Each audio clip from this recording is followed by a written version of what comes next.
Hey guys, mga choy, anong masasabi nyo dito? Fake or fake news? Report ni Anti-Claire at report ng DOJ di makatugma ukol sa pag-arrest daw di umano ni Zaldico. So, sino yung fake news?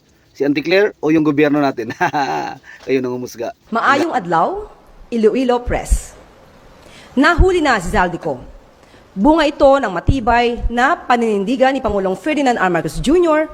na mapanagot at makulong ang sinumang sangkot sa maanumalyang flood control projects sa bansa.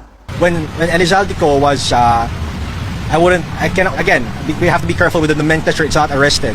When he was found, diba, the Czech Republic, the Czech government notified the Philippines. So let's do away with the word arrest, no? Let's do away with the word arrest because arrest assumes that it's being done by the country which has jurisdiction over him, right? And the Czech Republic cannot lawfully arrest Zaldico because, of course, wala naman siya outstanding warrant dun eh. The warrant exists here in the Philippines. Huwag na po natin palawakin ang mga fake news peddlers. Hindi po natin sila kailangan dito sa ating lipunan. Salot sila.